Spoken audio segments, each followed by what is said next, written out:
Demain, cela fera un an que nos 2 confrères et leurs 3 accompagnateurs sont retenus en Afghanistan. Cet après-midi, les familles d'Hervé Guéquer et de Stéphane Taponnier ont été reçues au Quai d'Orsay pour visionner une vidéo qui daterait de la mi-novembre. Les 2 journalistes sont amaigris mais ont bon moral. On fait le point avec Sylvain Lequesne.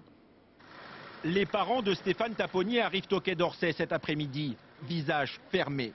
Ils sont venus des Alpes de Haute-Provence pour visionner la dernière vidéo envoyée par les ravisseurs. La dernière preuve de vie parvenue la semaine dernière aux autorités françaises. 50 minutes plus tard, ils ressortent bouleversés.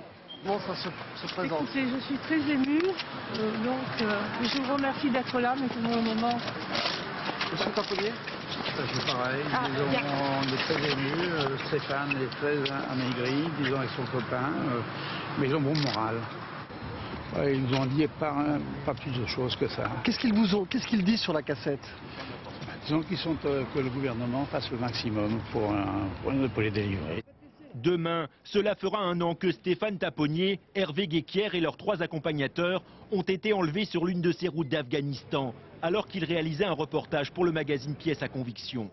Depuis un an, à plusieurs reprises, les autorités françaises ont évoqué l'imminence d'une libération. Autant d'espoirs déçus pour les familles qui laissent transparaître aujourd'hui un certain agacement. Il se trouve que depuis leur détention, on nous dit que ça se fera à la fin de l'hiver, puis au début du printemps, puis avant l'été, puis à la fin de l'été. Ensuite, il y a eu le ramadan, ça se rappelle le ramadan, puis après ça sera donc avant Noël, et finalement il se passe pas grand-chose. Vous entendez les critiques des familles? Nous les entendons et nous les comprenons. Et nous les comprenons parce que la situation, cette attente est très dure, nous la partageons. Demain, des rassemblements de soutien seront organisés à Paris devant l'hôtel de ville à 11 h, ainsi que dans plusieurs villes de France, pour exiger la libération des 2 journalistes et de leurs 3 accompagnateurs. Nous ne les oublions pas, ainsi que les 6 autres otages français détenus dans le monde.